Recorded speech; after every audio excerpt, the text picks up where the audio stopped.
ጳውሎስ ያለፈውን ድርጊቶቹን እንዴት ይከላከላል? ጳውሎስ ያለፈውን ድርጊቶቹን ሕዝቡን በአንድ ወቅት በነበራቸው ቅንዓት እንደኖረ በማሳሰብ ይሟገታል። ክርስቲያኖችን ያሳድዳቸው እንደነበር ያስረዳል ምክንያቱም የአይሁድን እምነት እየጠበቀ እንደሆነ በማመን። ይህ የሚያሳየው ቁጣቸውን እንደተረዳ ነው። ምክንያቱም በአንድ ወቅት ተመሳሳይ ስሜት ስለነበረው ነው። ታማኝነቱ ያለፈውን እና የአሁኑን ጊዜ ድልድይ ይገነባል። ጳውሎስ በሊቀ ካህናትና በመሪዎች ስልጣን ስር እንደሰራም አጉልቶ ያሳያል። ይህ ማለት የቀድሞ ድርጊቶቹ በዘፈቀደ ወይም በአመፀኛነት ሳይሆን በይፋ የጸደቁ ነበሩ።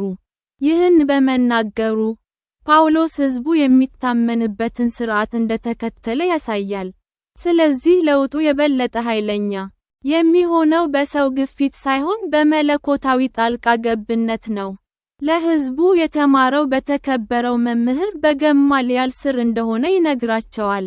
ይህ ሕግን በጥልቀት እንደሚያውቅና ባለማወቅ እንዳልተንቀሳቀሰ ያረጋግጣል። ጠንካራ ዳራው ለውጡን የበለጠ ትርጉም ያለው አድርጎታል።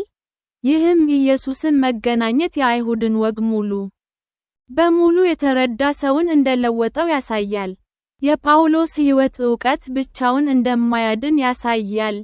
ክርስቶስን መገናኘት እንደሚያድን ያሳያል። በመጨረሻም ጳውሎስ ያለፈውን የእግዚአብሔርን ምሕረት ለማጉላት የእግዚአብሔርን ምሕረት ይጠቀማል።